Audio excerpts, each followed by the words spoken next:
Bienvenue sur cette chaîne YouTube consacrée au procès contre Michael Jackson ayant eu lieu en 2005.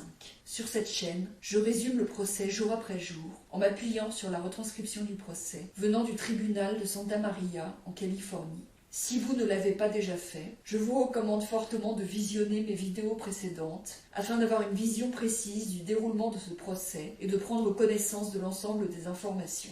Dans la vidéo d'aujourd'hui, je vais résumer le déroulement du procès le 7 avril 2005, 26e jour du procès après la sélection du jury. L'accusation appelle comme témoin Ralph Chacon, qui a travaillé à Neverland entre 1991 et 1994 comme agent de sécurité. Il a reçu une assignation à comparaître pour témoigner devant le grand jury du comté de Santa Barbara en 1994. Le chef de la sécurité à Neverland était Kassim Abdul, qui a aussi témoigné devant le grand jury. Ralph Chacon avait aussi rencontré 2 fois des avocats représentant Michael Jackson.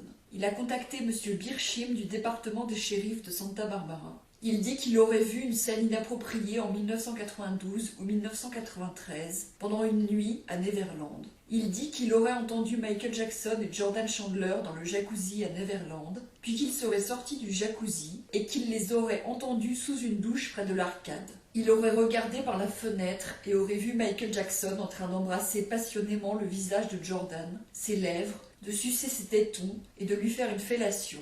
Ralph Chacon dit être parti à ce moment-là. Il dit qu'il les a vus sortir avec Jordan sur le dos de Michael Jackson, avec des serviettes sur le dos, allant vers la maison, et que Michael Jackson aurait fermé la porte de derrière à double tour. Il confirme avoir déjà vu Brett Barnes à Neverland, parfois avec ses parents, et dit qu'il le confondait avec Jordan Chandler car ils se ressemblent physiquement. Il dit qu'il a raconté ce qu'il a vu sur Michael Jackson et Jordan Chandler au grand jury en 1994. Il dit qu'une autre nuit, il a vu Jordan Chandler et Brett Barnes jouer dans l'arcade avec une petite fille qui était probablement une sœur de l'un des deux. Il dit qu'il aurait vu Michael Jackson aller vers Jordan et l'embrasser, il ne sait pas exactement où, puis partir avec lui dans une voiture de golf alors que les autres enfants étaient à l'étage. Il dit qu'il aurait vu ensuite Michael Jackson embrasser Jordan sur la bouche et toucher ses parties intimes alors qu'il regardait une représentation illuminée de Peter Pan et de la fée Clochette de Neverland. Il dit qu'il n'avait rien dit à personne avant d'en parler devant le grand jury, car il pensait qu'on ne le croirait pas. Il dit qu'il a été forcé de cesser de travailler à Neverland à cause des OSS, des gardes du corps armé qui venaient sur la propriété, et les agents de sécurité ne voulaient pas obéir aux OSS. Il admet que lui et d'autres employés de Neverland ont déposé une plainte contre Michael Jackson, et il y a eu un procès à Santa Maria qui a duré 6 mois, que les employés ont perdu. Contre-interrogé par Tom Mesereau, Ralph Chacon admet avoir porté plainte contre Michael Jackson en affirmant avoir été renvoyé abusivement. Il admet que Michael Jackson avait porté plainte contre lui en l'accusant de vol et Michael Jackson a gagné. Ralph Chacon dit qu'il a déclaré avoir fait faillite et il n'a jamais payé l'argent qu'il avait été condamné à verser à Michael Jackson. Il admet avoir été condamné pour fraude et malveillance à l'encontre de Michael Jackson quand Mesereau lui montre le jugement. Il nie avoir dit à un thérapeute qu'il préférait obtenir $1 million de Michael Jackson plutôt que de travailler. Quand Mesereau lui demande s'il a déclaré être invalide après avoir quitté Michael Jackson, il dit que c'était juste pour déclarer qu'il était au chômage. Mesereau fait remarquer que l'avocat de Chacon avait dit qu'il voulait obtenir $16 millions de Michael Jackson, et Ralph Chacon avait dit sous serment qu'il comprenait ça. Mesereau lui montre la retranscription de la déposition, dans laquelle Ralph Chacon avait dit que 16 millions n'étaient pas assez pour lui. Il admet que Kassim Abdul s'était joint à lui dans la plainte contre Michael Jackson et avait aussi été condamné à payer Michael Jackson, et même chose pour Adrian McManus. Mesereau fait remarquer que les salaires de Ralph Chacon étaient en partie saisis quand il travaillait pour Michael Jackson, car il ne payait pas de pension alimentaire. Ralph Chacon dit qu'il ne se souvient pas avoir demandé de l'argent à un shérif de Santa Barbara, M. Birchim. Mesereau lui montre la déposition où Chacon avait déclaré avoir reçu cet argent. Il admet avoir entendu dire que Blanca Francia avait vendu des histoires au tabloïd sur Michael Jackson. Il admet qu'Adrian McManus, Kassim Abdul et lui sont allés voir un tabloïd, The Star, afin d'obtenir de l'argent, avec leur avocat M. Ring, et ils leur ont vendu une histoire sur Michael Jackson agissant prétendument de manière inappropriée avec les jeunes garçons. Il admet avoir parlé à l'auteur de livres, Victor Gutierrez, avant d'avoir été voir The Star. Il admet avoir porté plainte contre des personnes de Neverland, James Van Norman, Tony Coleman, Marcus Johnson, Bill Bray, Betty Bailey et Andrew Merritt. Il affirme que c'était les OSS qui interféraient avec son travail d'agent de sécurité. Il a perdu cette plainte devant un jury de Santa Maria.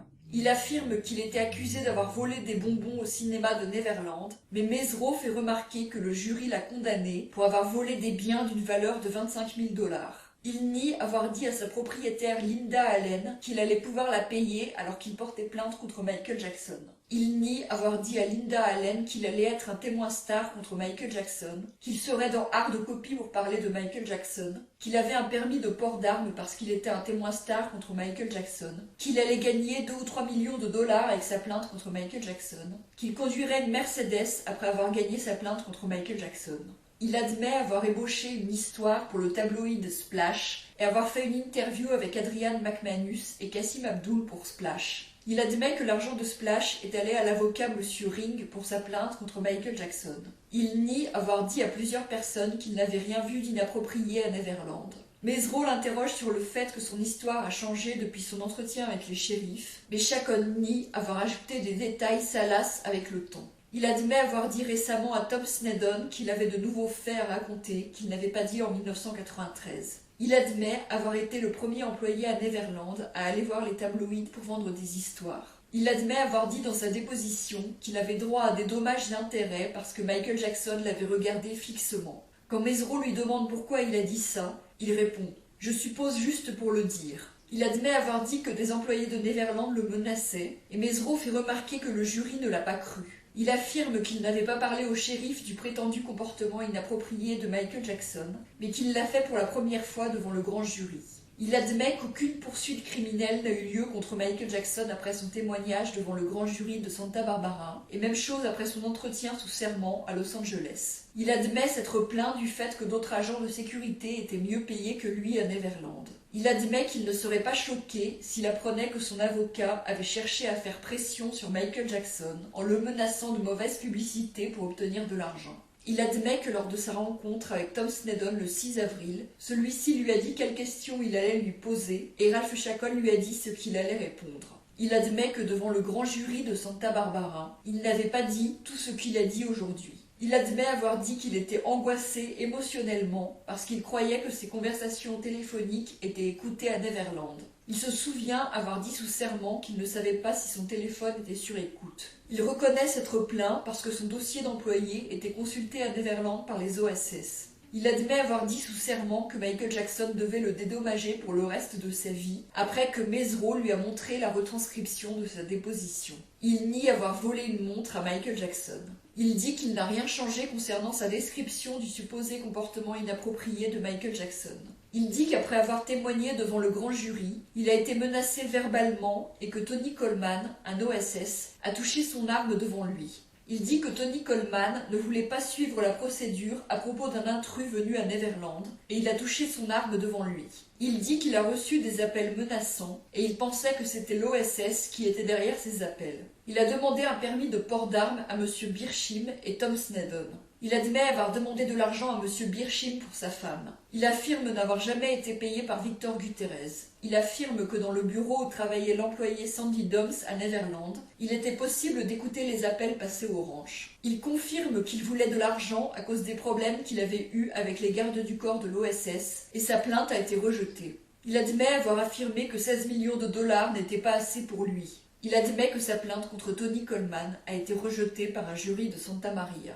L'accusation appelle comme témoin Adrian McManus, qui a travaillé pour Michael Jackson entre 1990 et 1994 comme femme de ménage. Elle est devenue la femme de ménage nettoyant sa chambre au bout de 9 mois. Avant, c'était Blanca Francia qui en était responsable. Elle se souvient d'avoir vu Wade Robson à Neverland. Son fils avait approximativement le même âge que Wade Robson et est déjà venu avec elle à Neverland. Elle dit que parfois Wade Robson venait pour un week-end, parfois plus longtemps. Elle dit que quand Wade Robson venait à Neverland, il restait dans la chambre de Michael Jackson, dans son lit. Elle se souvient d'avoir vu la mère de Wade Robson dans un logement pour invités. Elle se souvient aussi d'avoir vu Macaulay Culkin à Neverland, avec sa famille, parfois seule. Elle dit que Macaulay Culkin dormait dans la chambre et le lit de Michael Jackson quand il venait. Elle a vu aussi Jordan Chandler et Brent Barnes à Neverland. Brent Barnes venait avec sa mère et sa sœur. Elle dit que Brent Barnes dormait dans le lit de Michael Jackson quand il venait. Jordan Chandler venait avec sa mère et sa sœur.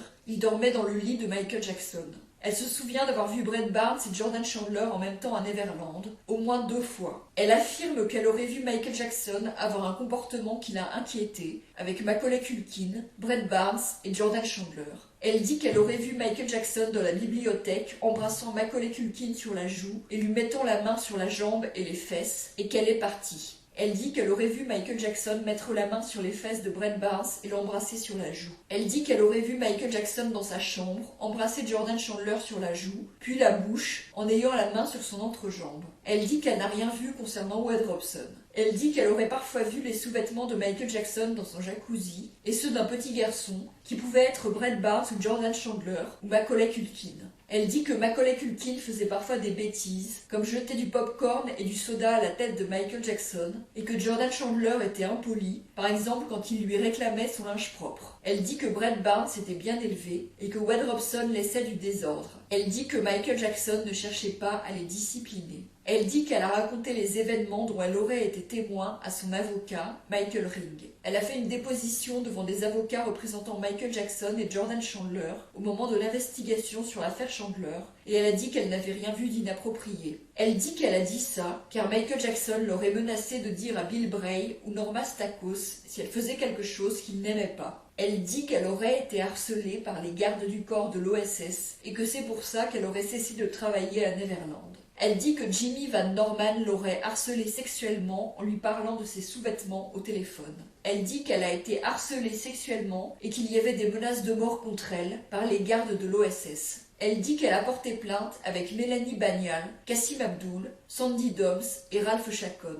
Il y a eu une contre-plainte contre elle. Elle a été accusée d'avoir pris des pistolets à eau Super Soaker, des bonbons, ballons, posters, lunettes de soleil et un dessin à Neverland. Elle dit qu'elle a trouvé le dessin dans une poubelle. Elle admet qu'ils ont perdu suite à leur plainte et qu'il y a eu un jugement de 1,6 million de dollars contre elle. Elle admet qu'elle n'a jamais payé cette somme à Michael Jackson.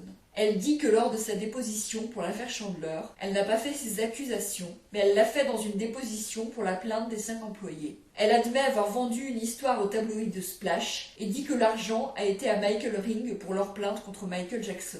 Elle dit qu'elle ne connaît pas les Arvizo. Elle dit qu'elle a donné le dessin qu'elle aurait trouvé dans une poubelle à Gary Morgan de Splash et qu'elle a obtenu des milliers de dollars avec la vente de ce dessin. Elle dit qu'elle pensait que ce dessin avait été fait par Michael Jackson. Elle dit que Michael Jackson lui aurait donné 300 dollars après avoir lu sa déposition pour l'affaire Chandler. Elle dit que la clé de la cave à vin était conservée dans la pièce des femmes de ménage. Contre-interrogée par Tom Mesereau, elle admet qu'un juge l'a condamnée, son mari et elle, pour escroquerie et vol d'argent qui revenait à 2 enfants, Shane McManus et Megan McManus. C'était avant sa plainte contre Michael Jackson. Le dessin qu'elle avait pris dans la poubelle était un dessin de Michael Jackson représentant Elvis Presley. Elle admet avoir été condamnée pour vol après avoir pris ce dessin. Elle admet qu'elle a été accusée par le jury d'avoir agi avec fraude et malveillance contre Michael Jackson.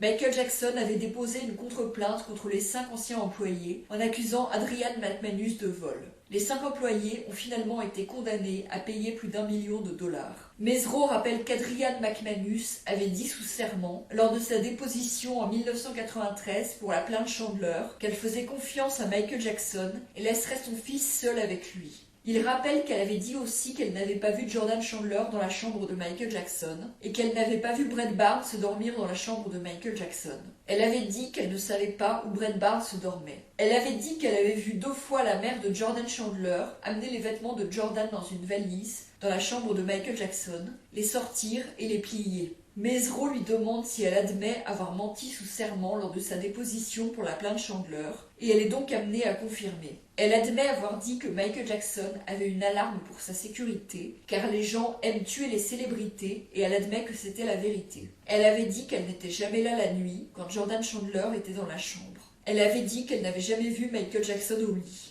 Elle avait dit qu'elle ne pouvait pas dire si Jordan Chandler avait jamais pris une douche avec Michael Jackson. Elle avait dit qu'elle n'avait jamais vu Michael Jackson dans son jacuzzi. Elle avait dit qu'elle n'avait jamais vu Jordan Chandler prêt à aller au lit, ni se lever le matin. Elle admet qu'elle a été accusée d'avoir volé le dessin d'Elvis Presley, fait par Michael Jackson. C'est ici que se termine ce résumé de la journée de procès. Si vous voulez lire la retranscription du procès, vous trouverez le lien de la retranscription sous la vidéo. Si vous appréciez mon travail, je vous encourage à vous abonner, à liker la vidéo et à la partager.